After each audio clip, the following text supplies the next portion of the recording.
Bismillahir Rahmanir Rahim. In the name of Allah, most gracious, ever merciful. Assalamu alaikum. Peace and blessings of Allah be upon you, dear viewers.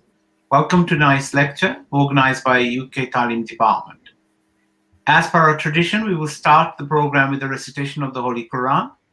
Can I request Raheel Ahmed Sahib to deliver the tilawat and its English translation, please? Jazakumullah. Assalamu alaikum warahmatullah. أعوذ بالله من الشيطان الرجيم.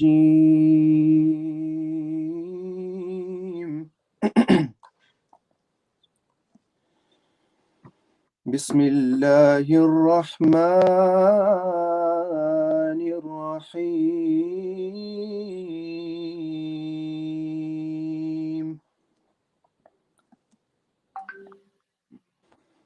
وإذ قال الله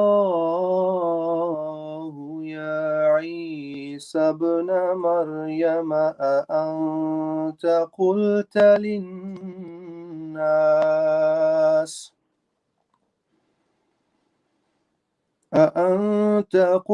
للناس اتخذوني وأمي إلهين من دون الله قال سبحانك ما يكون لي أن أقول ما ليس لي بحق إن كنت قلته فقد علمته تعلم ما في نفسي ولا أعلم ما في نفسك إنك أنت علام الغيوب ما قلت لهم إلا ما أمرتني به أن اعبدوا الله ربي وربكم وكنت عليهم شهيدا ما دمت فيهم فلما توفيتني كنت أنت الرقيب عليهم فلما توفيتني كنت أنت الرقيب عليهم وأنت على كل شيء شهيد. The verses just recited before you are from chapter number 5, Surah Al-Ma'idah, verse number 117 to 118. I seek refuge with Allah from Satan the accursed in the name of Allah, the most gracious, ever merciful. And when Allah will say, O Jesus, son of Mary, didst thou say to men, take me and my mother for two gods beside Allah? He will answer, holy art thou, I could never say that to which I have no right. If I had said it, thou wouldst have surely known it. Thou knowest what is in my mind, and I know not what is in thy mind. It is thou alone who art the knower of all hidden things. I said nothing to them except that which thou didst command me, i.e. worship Allah, my Lord, and your Lord. And I was a witness over them as long as I remained among them. But since thou didst cause me to die, thou hast been the watcher over them, and thou art witness over all things. Jazakumullah. Jazakallah. Tonight we have the pleasure of being joined by Arif Khan Sahib. He's the deputy editor of the Christianity section for the Review of Religions magazine. He's involved in research around the topic of Jesus in India for the past 20 years. He's also has been interviewed as part of a 2008 documentary, Jesus in India, by filmmaker Paul Davids. He's also part of the Review of Religions team that brought the Shroud of the Turin exhibition to Ahmadiyya Muslim community, Jalsa UK each year since 2015. As always, there will be an opportunity for you to ask questions. These will be put to our guest on your behalf in the last 15 minutes. Please type your questions into the live chat and kindly ensure they are relevant to tonight's topic. It gives me a great pleasure to hand over to Arif Khan Sahib to deliver the lecture about the tomb of Jesus. Jazakallah. Thank you very much. Assalamu alaikum. Welcome to everyone to this talk, and hopefully over the next 45 minutes or so, I'll give you a little tour around the topic of Jesus in India, the tomb of Jesus. We'll cover a little bit about my involvement and also why this is such a key topic, what the beliefs of the Ahmadiyya Muslim community are on this, what other scholars and researchers have said, and bring this topic right into the modern day to look at what is being said about this today. So I'm going to structure this into 3 parts, and as mentioned, there are chances for Q&A. There will be 15 minutes at the end, so do post any questions that you have. The first part, we're going to talk about the theory of Jesus in India in terms of understanding what is this thesis. The second one will be, what about modern day research? What have I been involved in over the last 20 years? It surprises even me to think it's been that long, but what's been happening during that period of time? This is a topic about a figure who lived 2,000 years ago. What's happening in the modern day? And thirdly, again, time permitting, I'll give a little bit about how I personally got involved and what others listening to this can take from that and learn from my experience on that. So just to kind of set the background as well, so some of you may have come across me at the Review of Religions tent, where we touched on, we had this exhibition for the last few years around the Shroud of Turin. I should say from the outset, actually, the Shroud in itself is such a huge topic that, I won't be touching on that in any detail today, but I felt it appropriate to include this picture because the gentleman on my right-hand side in this photo, Barry Schwartz, has become quite well known to the Ahmadiyya Muslim community, and he's an internationally renowned scholar and expert around the Shroud, which is linked to Prophet Jesus, which is the subject of the talk today. So my involvement was with a website called tombofjesus.com. This website was set up to research and present information about this topic, about what happened to Prophet Jesus after the crucifixion. From my own efforts, they were around looking at, well, who else has written on this topic? Not just those within the Ahmadiyya Muslim community who, I was aware of growing up, but actually, what about other people? I was surprised quite early on to find that those from other faiths, those who had a different belief, were not members of the Ahmadiyya Muslim community, also had a belief in this topic. So I really went deep on who else has written on this. Looked at the Shroud of Turin, which I mentioned as well, and then also the Lost Tribes of Israel is another area which we'll get into as well. So those are some of the areas I looked into, and the Review of Religions plays a key part in this lecture today, and I'll keep referring to it actually, because as well as being involved in looking into this research, I got more involved working with the Review of Religions magazine, which is one of the longest established magazines. It's got over 100 years of history. It was started by the founder of the Ahmadiyya Muslim community himself, Hazrat Mirza Ghulam Ahmad, peace be upon him, and it was done, with a very specific aim and created in the English language as well specifically. So the review actually has an interesting link with the topic we're going to analyze today. And I've been involved, or had the blessing of being involved in the Review of Religions and working within the Christianity section for the last approximately 10 years, which has then led to Jalsa, annual exhibition, an annual Jalsa, annual convention, having an exhibition there.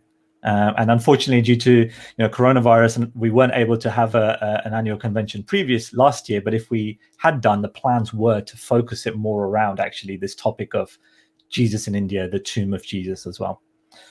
There's a photo in the bottom right. If we have time permitting, I will explain the path I went on that led me to that photo and give you a little bit of background about what the context of that is. But for now, I'll just have that as a little a teaser for you actually to start us off. So let me begin by explaining what's happening right now actually with this topic. So in 2019, the Review of Religions magazine, this comparative religious magazine founded by the founder of the Ahmadiyya Muslim community, Hazrat Mirza Ghulam Ahmad, peace be upon him, we've been doing research and articles about the tomb in the review for a while, but it was felt that now was the right time, and under the guidance of His Holiness Hazrat Mirza Masroor Ahmad, the current Caliph of the Ahmadiyya community, the time was right to formalize and reinvigorate the research around this topic So under Hazur's guidance, a new initiative was launched in March 2019, which basically was initially an appeal, really. It was an appeal for information and researchers out there who are interested in these topics. And it was also a formalization of some of the research and some of the teams that were already looking into this. So under the auspices of the Review of Religions, under the guidance of Hazur, a team was put together and an initiative was launched to try and capture as much of the relevant information, the modern information we have around this topic of Prophet Jesus surviving the crucifixion and then traveling to the east and eventually being buried in the tomb that we see a photo of on the screen here, the Rosabal Shrine in Srinagar. And one reason we did this is actually the information about this often relies on oral traditions, often relies on information that maybe people have in their family records and family history. From the outset, it should be mentioned, this theory of a post-crucifixion life of Prophet Jesus goes against the mainstream of Christianity and Islam to some extent, which we will talk about. So there are not many groups that are actively searching out this information, which means that actually it's very likely that there are fragments of information out there that people might have, people may be aware of, but they might not even appreciate the significance. So we were trying to attract the interests of people. And alhamdulillah, we've had people coming from many different avenues of research. I was exchanging correspondence recently through email with one gentleman in America, and he's actually a genealogist. So his interest is actually more looking at genealogical studies of peoples. And he's sort of fascinated by this idea of, did Prophet Jesus travel to India? And he's looking at trying to apply some of those techniques to that area. But this is what we were searching for. We were searching for experts in different fields and to really piece together this puzzle about what happened.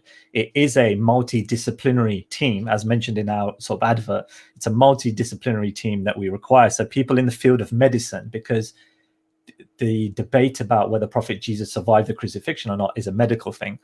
People in the field of archaeology, obviously, because we have a tomb, we're looking for archaeological records, but also linguistic experts and also those in the area of genetics are all relevant for this. So I want to mention this again. If there are people listening to this presentation, please do get in touch if you feel you have material that you can help contribute and further the studies. And there is an email address included here, which is just research@reviewofreligions.org. So I wanted to start by saying that this is something we've formalized recently to try and bring together some of the work that was already being done. And the hope is, and we pray that this will lead to more research coming out in this area from people across the globe, from people of all faiths as well.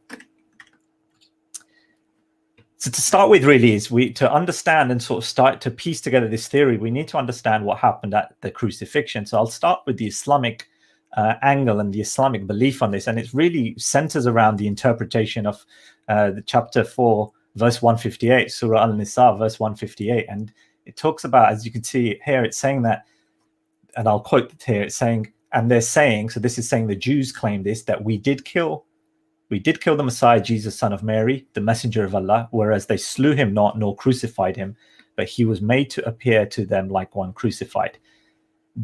The translation of these verses and specific words as well has been quite controversial. So the traditional mainstream interpretation right now, which is predominant around most Muslims around these verses, is to say, well, actually, what this means is that Prophet Jesus was not put upon the cross at all. He was never even placed on the cross. And they will argue that actually the interpretation is that he wasn't on the cross, but it was made to appear like it was him.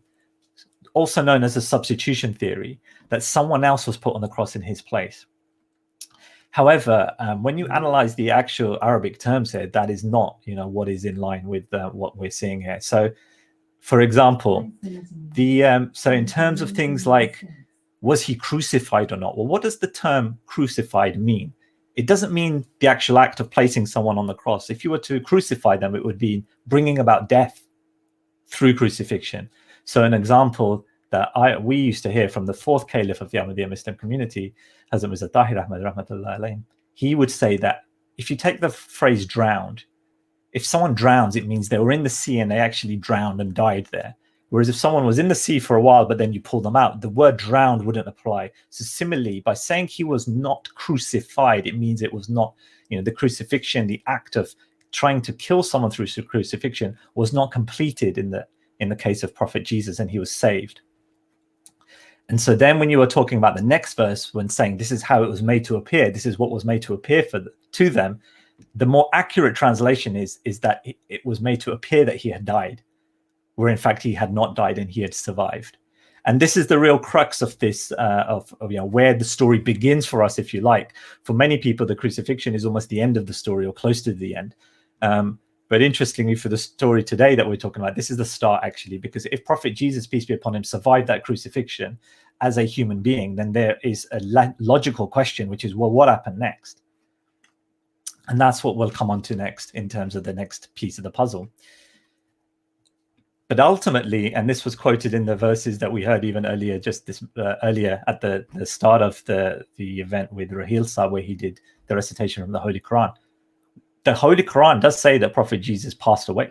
There's evidence in the Quran that Jesus did pass away. And in this book, this Tabligh Guide, which is available to all, it's on the Al-Islam website by Naseem Bajwa Sahib, one of our missionaries of the Ahmadiyya Mirza community. He's pulled out references in a very easy to consume way of at least 30 different Quranic verses where that are in support of Prophet Jesus having passed away, just like any other human being would have passed away. So that then gives us a sort of a challenge, really, because the traditional view of Christians and also Muslims, it often is that Hazrat Isa, Prophet Jesus, has ascended in some way to the heavens and he will return at some point. However, there are verses of the Quran that actually say he has passed away. So this now means we have two challenges. We have to understand, well, what happened to him after the crucifixion if he survived? And secondly, if he has eventually passed away, well, where is his grave? What evidence is there that he has passed away? And these are there are a selection of extracts from this book, but this is available. There are multiple verses that prove and show that he had, just like other prophets, he had passed away. Due to time, I won't go into all of those, but these are available. What about the Bible? And now when we're talking about the life of Prophet Jesus, that is, the Bible is primarily, probably our primary source for a lot of this information in terms of what happened. So if we are talking about the Quran saying that Prophet Jesus survived the crucifixion, what does the Bible say? Is there anything in the Bible that gives us evidence to suggest that he may have survived? And what we find when we look at is actually there's a lot of evidence to show Prophet Jesus survived the crucifixion. I'm going to highlight a few of these. So to start with, if we read the biblical account, it talks about Pilate, who was a Roman governor in charge of the crucifixion. It talks about, first of all, his wife saw a dream and warned Pilate, saying, have nothing to do with this man. Now, dreams come up often in a religious context. And if you're a believer that, God can influence these dreams, then was that a sign? Was that a way where God was working a plan here to help Prophet Jesus be saved? And was that one indication, the dream to Pilate? The second thing, and I think this is crucial, because normally people hear the word crucifixion and they only associate it with one person, and that's Prophet Jesus. That's the only crucifixion they've ever heard of and they ever talk about. And so their view of crucifixion is skewed based on that. You may think of crucifixion as a short punishment, but on the contrary, it lasted many, many days, typically even 10 days. The person on the cross would die of starvation or sometimes even attacked by wild animals because they were exposed in the wild here. It was supposed to be a drawn out punishment. It was supposed to be a warning to others as well, a visible physical sign, a very gruesome way of torturing people effectively. And it was supposed to be a long drawn out death. In the case of Prophet Jesus, it was a very short period of time that he was placed on the cross, between 3 to 6 hours, we think, depending on the different gospel accounts. So that was also interesting as well, that he was taken down from the cross early. When he was taken down from the cross, we'll also read in the biblical account that the two who were crucified either side of him, we're not told much about them, but we're told that there were two thieves either side of Jesus. Now, he also, it's interesting to note that he spoke to them before while he was on the cross. And at the time when Prophet Jesus was examined, if you like, the other two were still alive at that point. So the duration of the crucifixion, the two alongside it, they were still alive and their legs were broken to bring about a quickening of the death. And the reason for that was the Sabbath was coming. It was Friday night, and from a Jewish tradition, no work can be done on the Sabbath. So after the sunset, they would have to stop what they were doing. So the prisoners who were being crucified, and all of those on the cross were the deaths were speeded up. They were accelerated because the Sabbath was approaching. But with Prophet Jesus, his legs were not broken. And this is crucial, because if they were broken, then he wouldn't have been able to support himself, his death would have occurred. And those either side of him, that is what happened to them. Their legs were broken. He did not have his legs broken. He actually cried out as well before. One of the last things he exclaimed was, my Lord, why have you forsaken me? But also he said it says that he, sort of cried out with this voice. So there was some energy in him as well. And then after that, it wasn't like he was asphyxiating, for example. And then after that, there's also mention that one of the guards tried to check to see if he was still alive. And there was a spear put in his side, and from that flowed blood and water. Now, over the years, there has been debate about this, and you will see arguments from either side. But I would say that there's medical experts who have said the flowing of blood and water, particularly with some pressure as well, an active flow or a gushing of blood and water, would suggest a heart that was still active and that blood was still circulating in that body. Whereas if it was a body that had been dead for some time, the blood starts to coagulate and things start to happen from the death process. That would mean that having a flow or pressurized blood flowing out would not happen. Another interesting thing, actually not mentioned on this slide, but I will call out, which is Pilate, who was the Roman emperor in charge of the crucifixion. It's really telling what his first reaction was when he was told that Prophet Jesus has died. It says in the gospel that Pilate marveled that he had died so quickly, that it happened so quickly. So that is also interesting. Someone with such experience of crucifixion was surprised that this had happened so quickly. We're also told in the gospel of John, that Nicodemus and Joseph of Arimathea, who are mysterious characters in the New Testament, they're just mentioned briefly. It's mentioned that they actually traveled to Prophet Jesus, got permission for the body from Pilate, then took the body of Jesus, put him in a tomb, and they also attended to him with aloe and myrrh. Now, that's, again, I don't have time to go into it, but aloe and myrrh have specific medicinal and healing properties. So it's sounding more like he was taken down from the cross while still alive, placed in a tomb. He was given specific ointments and medicines to help him revive, and he eventually survived the crucifixion, and that is why he was seen afterwards. So if he was seen afterwards, then what else? Where did he go next? And is there any evidence that he traveled, ultimately further? What other stories are there?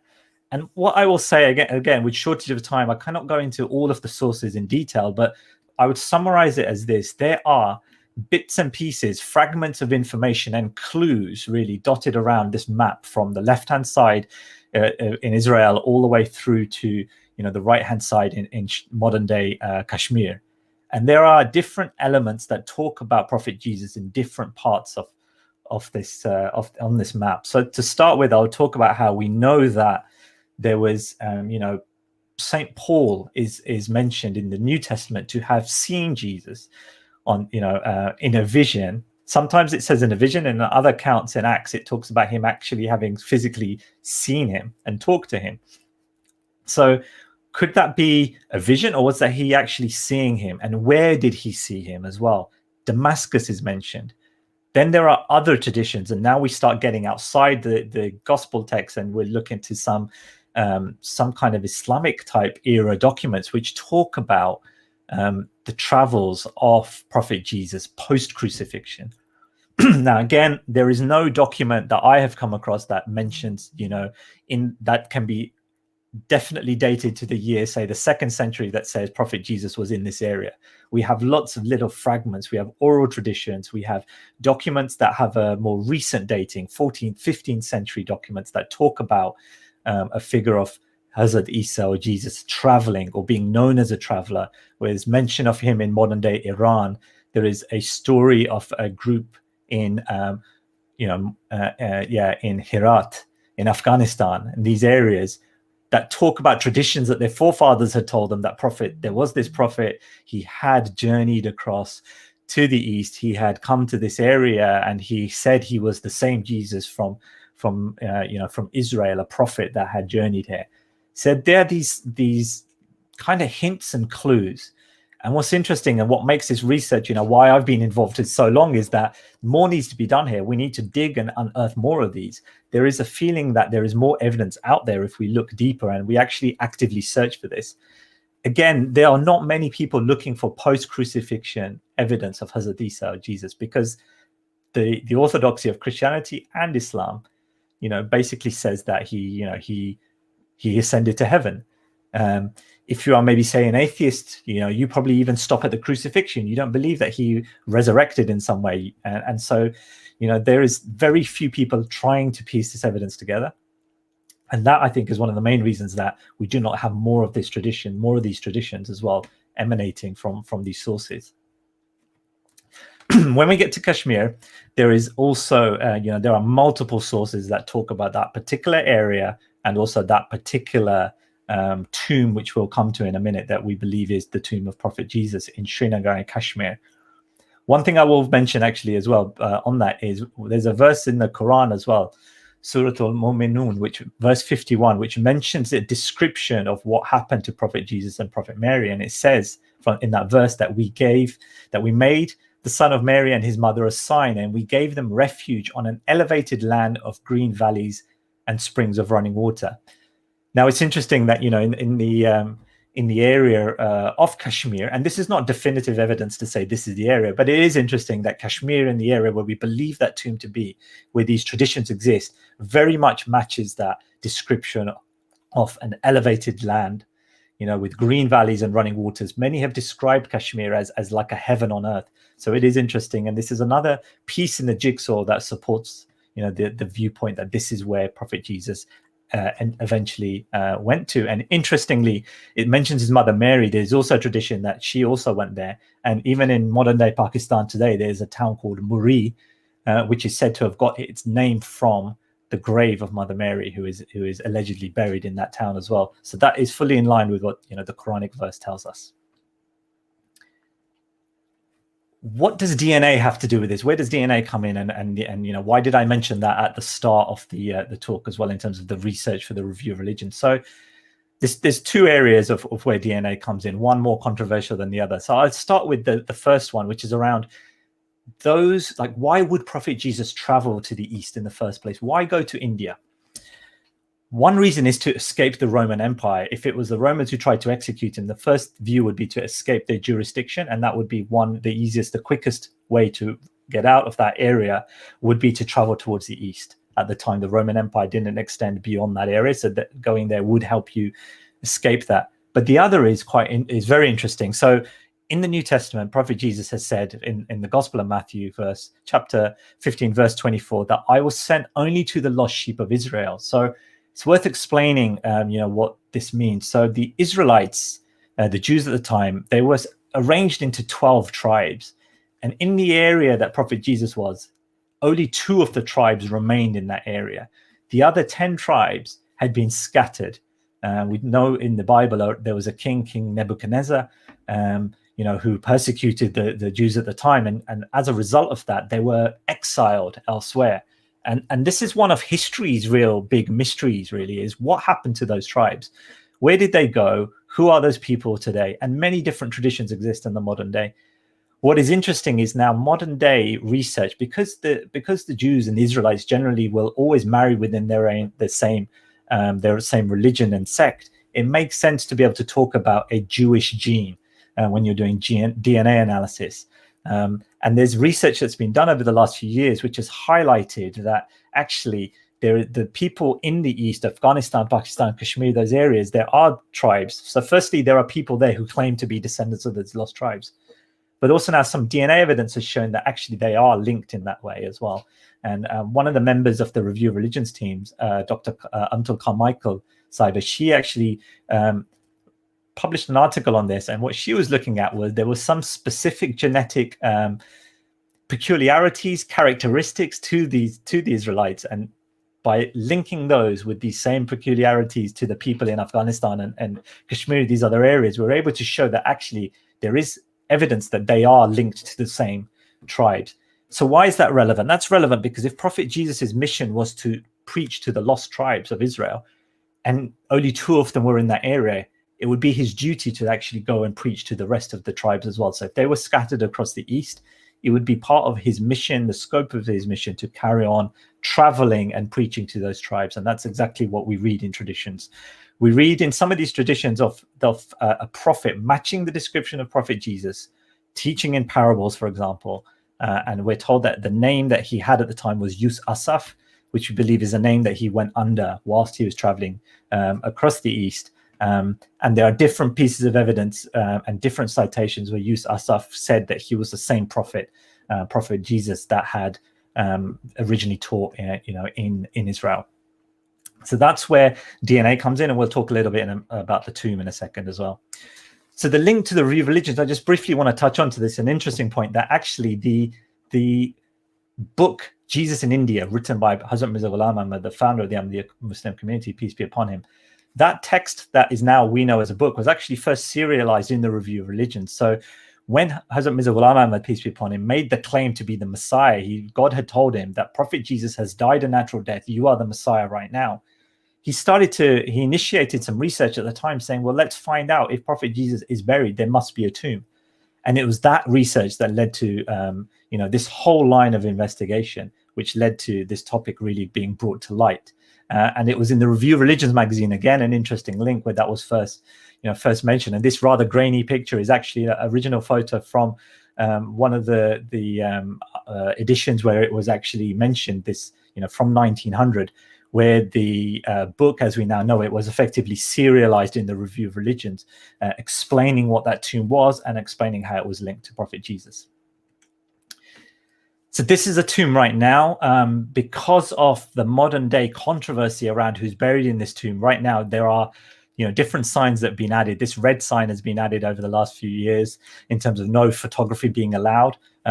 And this particular sign in the blue, it's saying that, the Quran and Bible say that Jesus is in heaven, and anyone who says this tomb is his resting place, these have been added in the last few decades, really, in response to an increased interest in this tomb, not just from the Ahmadiyya Muslim community, not even just from Muslims, but actually, those of all faiths and those of no faith, I would say as well, are all interested in who is really in this tomb.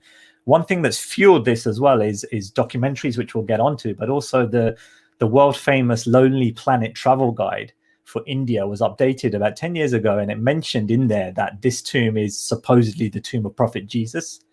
And so the Lonely Planet guide specifically mentioned that. And I remember the BBC news website carried an article saying that after that, there was an influx or tourists. It talked about tourists flocking to this area. So the locals there, and the owners of the caretakers of the tomb come from a very orthodox Islamic viewpoint. They reject the view that this is Prophet Jesus in the tomb. What's interesting is, though, the oral traditions persist and they can't deny them. So on the one hand, they will say, no, that this tomb does not belong to Prophet Jesus. But on the other hand, they'll say it belongs to a prophet. It belongs to someone who traveled from Egypt, who came, sought refuge in this land and is buried here. Some of them will also refer to it as the tomb of a prophet. And now this is really interesting because within Islam, there is no Muslim prophets after Prophet Muhammad, effectively, in terms of who could be buried in this tomb.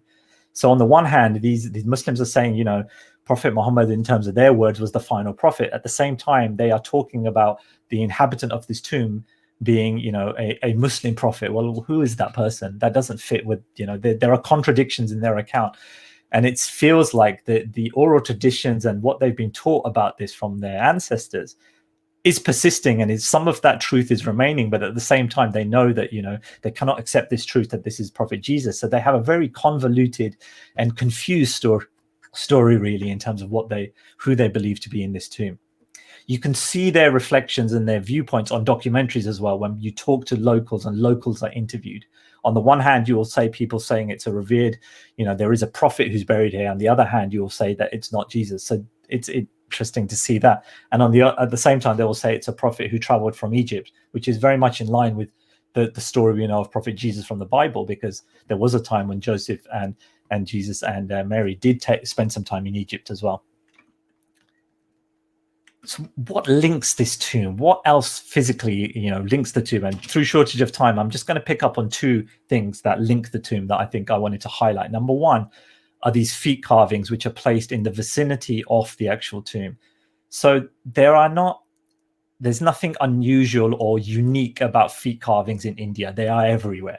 But what you can see, hopefully it comes through okay on the screen as well, is these feet carvings have some unusual marks on them. So the two marks here, which is around towards the front of the foot, you will see a mark on just around where the toes, I guess, of the feet are. So what are they representing? These don't fit with some of the standard foot carvings we see. So the theory goes something like this, that basically these look like an artisan, whoever created this foot carving was trying to tell us something about the person in the tomb. And what these would be consistent with, these marks or scars on the feet are on a different place on each foot.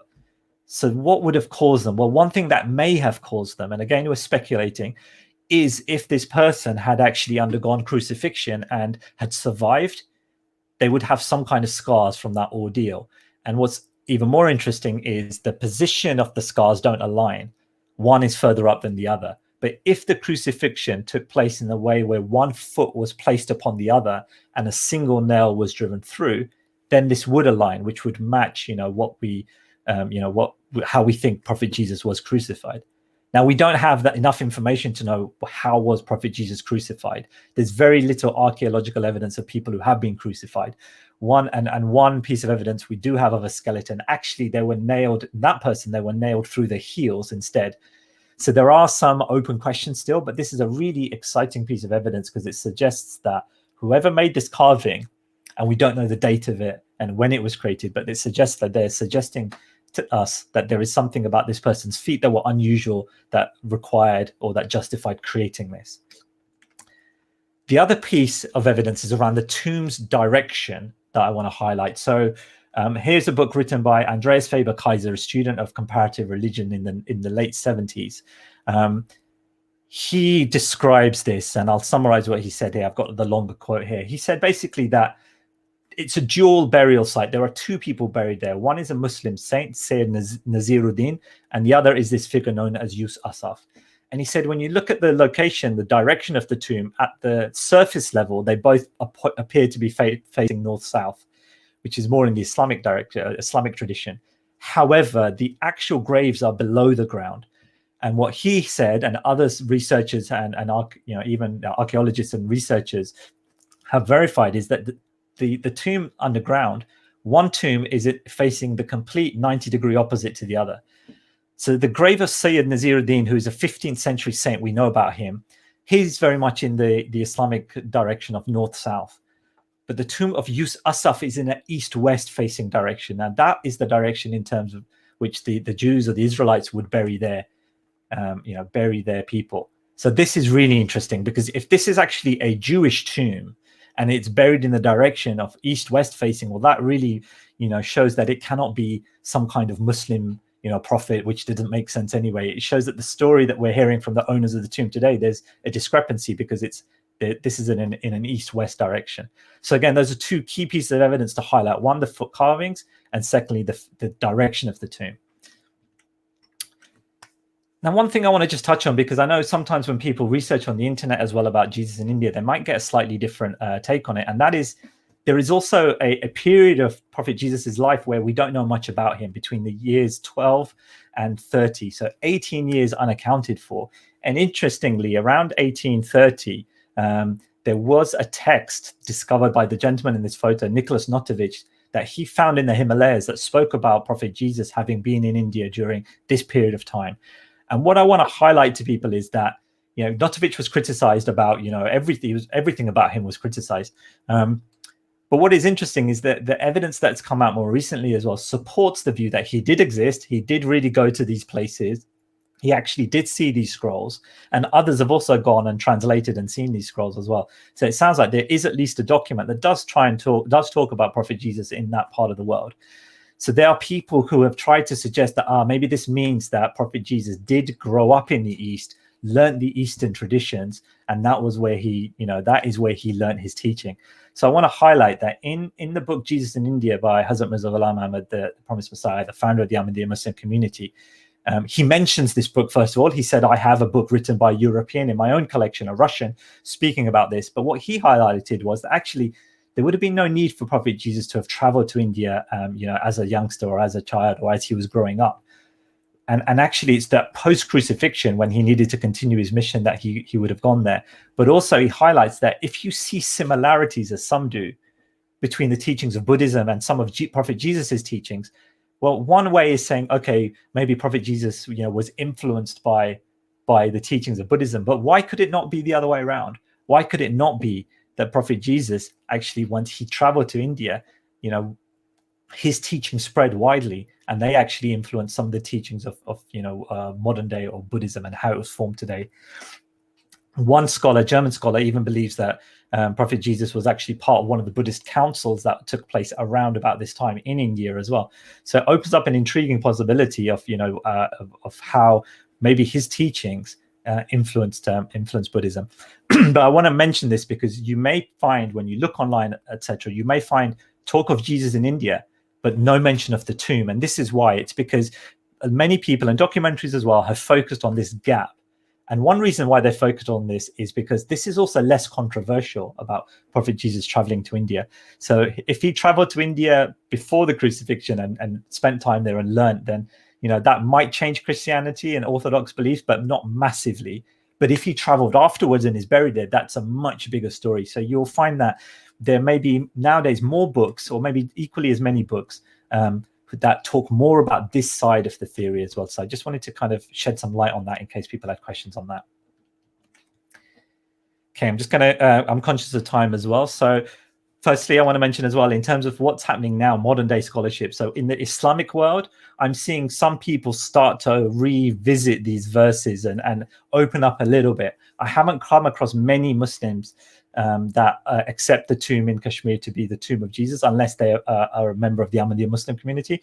But there are some that are starting to say that actually that interpretation that Prophet Jesus didn't die on the cross but survived actually makes more sense. And there are more Muslim scholars who are kind of embracing or opening up to that part of the story, at least.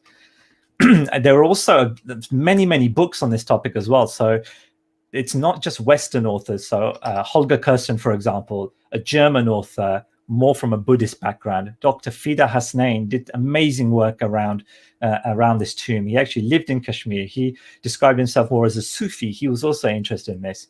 Suzanne Olsen as well, who kind of came at this from a kind of traditional, almost Christian background, at least in her background. She also spent time in Kashmir studying this topic and then wrote a book on it. And there's others as well who've written more books. I want to just mention one here as well, which is Manuel Olivares is probably the most recent scholar to have written a book on this subject. This came out just in the last few months again, and he's referred to it as Jesus in India with a question mark, because he analyzes his journey, his exploration of this topic in this book. So there's books that are there, and there's stories coming out all the time as well, and books on this topic. Film-wise as well, there are multiple films that have been done on this topic. There haven't been some for a while, actually. The last ones were probably about 12 years ago now, or 10 years ago, actually. So, but they were done by BBC, covered it, Discovery Channel, Channel 4, and also one done by the Indian Information Department in the Indian government as well. I just wanted to wrap up with a little brief story around my sort of involvement. So, two things I wanted to highlight. First of all, was actually my own personal connection with this as well. So my late grandfather, pictured in here in an interview on Muslim television Ahmadiyya, our satellite TV station of the Ahmadiyya Muslim community, Muhammad Yamin Nadeem Khan Sahib, he actually mentioned when the fourth caliph asked him about his story to Ahmadiyyat, in this interview, or in this session, which had others there as well, he explained that one of the key reasons he converted was actually a dream that he saw, in which he saw a tomb, he walked up to it, he walked around it, and then during this dream, he had a very strong thought that this is the tomb of Prophet Jesus. And at that time, he was very much against the Ahmadiyya Muslim community. He wasn't accepting it as the truth. But that dream had a really deep effect on him and was influential greatly in terms of bringing him towards the Ahmadiyya Muslim community. And what personally was interesting for me was my involvement in this area. It was only years after I was already involved in this area that I even heard this story about my grandfather. So it's an interesting link in terms of, I was also involved in this story without even knowing how much of a factor it played in my family's effectively conversion into the Ahmadiyya Muslim community. And eventually it led to the picture in the bottom right. So I'll just briefly kind of end on this. So, I remember I was interviewed for this film, Jesus in India. And the way that came about was very interesting as well, in terms of Paul Davies, the filmmaker, was in London for a few days. his wife was promoting a musical that she'd been working on, and he happened to be in the UK, and some people had told him about my research and said, oh, if you're going to London anyway, speak to this gentleman called Arif, here's his email address. And when he came to London, I remember meeting him, and one thing he said to me, he goes, oh, do you know what? I haven't got any footage of a mosque. You wouldn't happen to know any mosques that I could go and visit. And it just so happened that where he was staying in central London, the very same train line, the Northern Line, the end of the Northern Line was where the Bat al-Futuh Mosque, Ahmadiyya Mosque in Morden was. So I said, not only can I tell you a mosque, it's very easy for you to get to. And we were also able to arrange for him to interview and film the Imam at the time, Abdul Ghaffar Sahib, who was the Imam at Bat al-Futuh at the time. And he was able to spend a few hours with him, speak to a few members of the community, film around the mosque as well. And footage of the Bat al-Futuh Mosque is also in the documentary. But I remember I'd said to Paul Davids, when he produced this film, I'd said to him, if you ever get this in a cinema, no matter how small the theater, I mean, in America, you can basically hire out these theaters and independent films play a lot. I said, no matter how small, no matter when it is, just tell me, wherever in the world, and I'll try and make sure that I'm there because I really want to see this film. And, I can say I was involved in it as well. And I remember getting a phone call from him one day going, oh, I've got a date and it's settled, and it moved around a few times. He said, I have the date. And I said, what is it? And I remember the date, and it was October the 16th. And I said, now, Paul, when I said any day, I meant it. However, I'm actually getting married on October the 17th. So I think I better prioritize this. So I said, unfortunately, I know this is your premiere of this film in the cinema. I'd love to be there, but I'm going to have to decline because I'm getting married the next day. What then happened was he rang me back after a few days, actually, and said, actually, plans have changed. And now the date is the 21st of October. And I remember thinking whilst talking to him, that gives me just enough time, actually. And it was in Palm Springs in California. So basically, I said to him, I was like, okay, that gives me enough time to get married in the north of the UK, travel to London, fly out to Palm Springs, fly out to LA, and actually get down in time to the location. And I can make it part of the honeymoon, effectively. So it's interesting, the way Allah's plans for us sometimes, but that is effectively what happened. I was able to incorporate that into the honeymoon plans, able to get there and be part of this event. And I think it was enjoyable for everyone. And it was really interesting how that played out, and really nice how that kind of played out. So to conclude with, and we'll give time for questions. I just want to mention as well, if you are interested to find out more, I've included my email address there, Arif Khan at Review of Religions, and also the research at reviewofreligions.org. Just get in touch if you would like to ask questions, or if you have any research that you would like to share. Thank you very much for listening. Jazakallah, Arif Khan Sahib. It's such a fascinating subject, obviously from a religious perspective, historical perspective, my own heritage perspective. My mother was born in Srinagar, but that's another topic to talk about. But it's such a comprehensive lecture about the tomb of Jesus, and I'm pretty certain that the viewers must have the facts and information that would allow them to find out more about the journey of Jesus in India. All I'd say is, may Allah give us the strength to aim for the righteousness and allow us to discover the truth. And now I'll pass on to Waqar Ahmadi Sahib for the Q&A segment. Jazakallah. Arif, we have a few questions from our viewers, which I'll go through one by one. We have a question from Safira Sharwani, who asks, are there any other religions that also believe that Prophet Jesus, peace be upon him, did not die on the cross? It's a good question. So, there are people that believe that Prophet Jesus may have traveled far. So if you look at the Mormon tradition, for example, that talks about, did Prophet Jesus travel as far as America? If you look at the tradition around, there are legends that say Prophet Jesus may have traveled to France. There is a whole other topic. And one of the documentaries on the BBC that BBC did on this topic spends about 10 minutes exploring the France theory. So did Prophet Jesus travel to France? So I would say they are specific legends and traditions, but in terms of an actual kind of religions that believe that, for most religions, no, the story tends to kind of end with the traditional story, the crucifixion, and that is where it tends to really end, actually. So it's interesting that, Islam, if you look at the Quran, it actually does support the idea that he survived the crucifixion and then died a natural death eventually. Jazakallah. The next question is from Labid Sharvani, who is intrigued, I think, as we all were, with the slide in your presentation where you were showing the path that Prophet Jesus, peace be upon him, might have taken. Is there a particular source for that, or how can that be accessible? Yeah, so the reason I had that slide, actually, we were planning to make that an exhibition feature at the Jalsa Salana. So that's something that you could almost walk around and look at. So it is available online on the Al Islam website as well. There are details about the path taken. It might not be exactly the slide I had, but you will find other books that talk about the same route. The slide I had there was references from a few different sources pulled together. But if you search online for, even go to Google and search for Jesus route in India, you will find references to this, and you will find other people who have got a similar route there as well. Very helpful, thank you. The next question is from Malik Faraz Ahmed, who asks, is there any chance that the tomb may be examined forensically in the future? Really glad this came up, actually, because I wanted to mention this briefly. So Suzanne Olson is an American researcher, and she got probably the closest anyone has got to trying to do this. So in her research, she basically set up a project to try and get access to the tomb. And they had even got to the discussion point about which parts of the tomb they were able to access.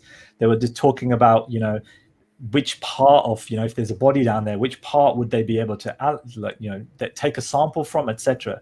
So it got to a detailed level of planning, but then for probably more political reasons than anything else. It just never happened. And the project collapsed, and, she had to basically kind of flee the country effectively at the end. So that was the last attempt. And sadly, after that, because of all the strong sort of fanaticism, if you like, and she describes it better. We asked her this question recently, and she was on a radio show. We interviewed her. She said fanaticism on all sides as well, right? People will just not examine and open that tomb. And right now, when in the documentaries that are talked about, people reference this. They say there was an American lady who came in and tried to extract DNA. This would be a sacrilege. This would not be allowed. This would be an insult to the Quran, etc. And that's why we've locked this up. So unfortunately, there is a lot of opposition to any kind of examination there. Second big object is sadly, there's a lot of militancy and terrorism and violence in that area. It's sort of one of life's kind of tragedies, really. Such a beautiful place has had so many problems with violence and terrorism. So just even if you were to, say, for example, get a group of archaeologists interested, or maybe you would get National Geographic or someone, getting a team out there safely and back again is a big risk, sadly. So maybe when things are improved, it may open up, but at the moment it's just not safe, sadly, because of where it is geographically. Okay. We have two more questions remaining, Arif Sahib. This question is from Tawheed Ahmed, who asks, where is the proof in the Holy Quran that Jesus and Mary migrated to Kashmir after his removal from the cross? And is there any hadith to support this as well? Yeah, very good question. So first of all, Kashmir is not mentioned explicitly. What is mentioned is an elevated land, green valleys, etc. And I've had discussions with other Muslim friends of ours who have gone, well, that doesn't say it's Kashmir. I agree, it does not. But it's interesting how that is fully in line with what the other evidence is pointing towards. I think with this topic, actually, one thing I would say is there is no, I'm just thinking if this is right. I think it is. There's no single piece of evidence on its own that categorically proves Prophet Jesus is buried in that tomb in Kashmir. There's not one specific thing taken in isolation that proves it, I believe. However, there are 20, 30, 40 things that are pointing in that direction. And they are from Buddhist texts, they are from Hindu texts, they are from Islamic sources, they're from Christian sources, they're from non-religious sources, and they are from archaeological records, they are from stone carvings and engraving. So for me, it's when you find something where no matter which source you're looking at, they're all independently pointing to the same direction. That is where the evidence comes from. It's an accumulation of smaller pieces of evidence that really builds this case here. Okay, and we have one more question from Kanta Rathore Sahiba. I think you might have covered this to some degree, but it gives you another chance to add further if you wish. Are there any other historians who agree that the tomb in Kashmir belongs to Prophet Jesus? Yeah, they are. Sadly, the most prominent one has passed away 3 or 4 years ago. So Dr. Fida Hasnain, I'll mention him again. He was the director of, Professor Fida Hasnain. He was the director of state archives for Kashmir. So he was in an excellent position to get access to historical documents, go back and look at in libraries. And he started to examine this tomb, and then he started to research more. He was also involved in the 1978 conference, which was a conference that the Ahmadiyya Muslim community held in London. And he basically, was able to, he got involved in the research. He wrote in one of his books that he was reinvigorated by this research, and it opened up new avenues, and he went back to Kashmir and did more. And what you would find is there was a time when anyone writing a book on this subject from the 80s, 90s onwards, they would always talk to Professor Hasnain. And he was a co-author for many of these. He wasn't an Ahmadi Muslim by his background. He described himself as more of a Sufi. But he came to the same conclusion that this is the tomb of Prophet Jesus, and he was one of the pioneers in this area as well. So he's probably the most prominent Muslim who also agreed with this theory. So we had one more question that's come through from Salim Ahmed, who's asking, has there been any reaction or response about the theory of Jesus's journey to India from the Catholic Church at all? Yeah, so at the time of the last official response I saw actually was when there was this conference in 1978 actually, and the newspaper cuttings are still available today. I actually have some with me as well. That talked about the Catholic Church or the Church in England at the time putting out an official response to this. And at the time, what they had said was they were like, we don't agree, we don't support this thesis. However, we do welcome research and dialogue. That was kind of accepted in terms of this. But yeah, no, they didn't agree.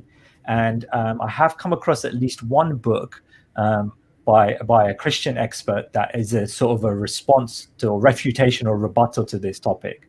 So I've seen one very serious attempt at kind of really digging in and trying to analyze the evidence. But even that concludes with saying more research is needed because there's a lot of unanswered questions here. So that's what I've seen overtly. What goes on behind the scenes, etc., and what is happening elsewhere and which items are suppressed, that's hard to know. I know that, any filmmaker who's doing a film on this does worry about a backlash against this. Especially, if you're an American filmmaker like Paul Davies, you're worrying, you're going, what are people going to think about this? So that is something that they always keep in mind because you're touching some very sacred elements of the Christian belief. But yes, I would also say as well, when Hazrat Mirza Masroor Ahmad, when he went to Turin, and when he was basically spent some time looking at the Shroud of Turin, the spokesman, the cardinal, the spokesman for the Pope's spokesman for kind of interfaith dialogue was there. And when they were discussing things, that person was aware of the Ahmadiyya Muslim community's belief about Prophet Jesus having survived the crucifixion and gone to Kashmir. So they are aware of it. There are talk of people trying to suppress this, but it's one of those things where it's hard to know, what can you prove in terms of what actually is happening. The most overt thing I've seen was when the conference was held in 78, there was a statement by the church saying, we understand this, we don't agree with this, and this is our viewpoint. Okay. I'm sorry, I did miss a question from Ijaz Ahmed earlier on in the program. His question was, did the founder of the Ahmadiyya Muslim community, the Promised Messiah, peace be upon him, ever visit the tomb of Prophet Jesus in Kashmir himself? That's a good question. To my knowledge, no. But that might not be right. My knowledge was he sent one of his disciples, known as Khalifa Nuruddin, not the first caliph, but Khalifa Nuruddin was actually sent to that area. And he said to Hazrat Masih alayhi salam, Promised Messiah, he said, I know of this tomb, this is what it is. And Promised Messiah sent him to go and do more research. And he wrote back from that location saying, this is what I found. And at the time, Promised Messiah, Hazrat Mirza Ghulam Ahmad, peace be upon him, was then collating that, writing this book, etc. But I don't know if he actually went and visited it himself. I believe not, but I can't say for certain. Okay, no, thank you, Arif Sab. You've been very generous in responding to all of our viewers' questions. It's much appreciated. Obviously, given everyone lots of food for thought in relation to the theory of Prophet Jesus traveling to India. And you've obviously backed up your points with lots of evidence, which is worth reflecting upon. So appreciate your time and efforts this evening. Jazakumullah, Asnul Jaza Arif Sahib. Jazakumullah, thanks for having me. Remind our viewers about the lectures that we have coming up next week. So on Monday evening, that will be the 1st of March at 8 o'clock. Our next Urdu lecture will be by Murabi al-Silsila Daud Ahmed Qureshi Sahib on the topic of istighfar. and then that will be followed by our next English lecture a week today, again at 8 o'clock, by Muhammad Arshad Ahmadi Sahib on the topic Love for Khilafat Sprinkled with Golden Memories. So please join us for both of those lectures at the same time of 8 o'clock next week. If I could please hand over to our respected National Secretary Talim, Nadeem Rahman Sahib, for any final comments. Jazakallah Wakar Saab and Shakil Saab for your hosting. Allah bless you all as usual. And Arif Saab for coming and taking your valuable time and spending it with us and giving us education. Allah bless you. And obviously, most importantly, our viewers for listening. If I could ask Arif Saab, if you don't mind leading us in silent prayer so we can conclude this session. Absolutely. Please join me in silent prayer.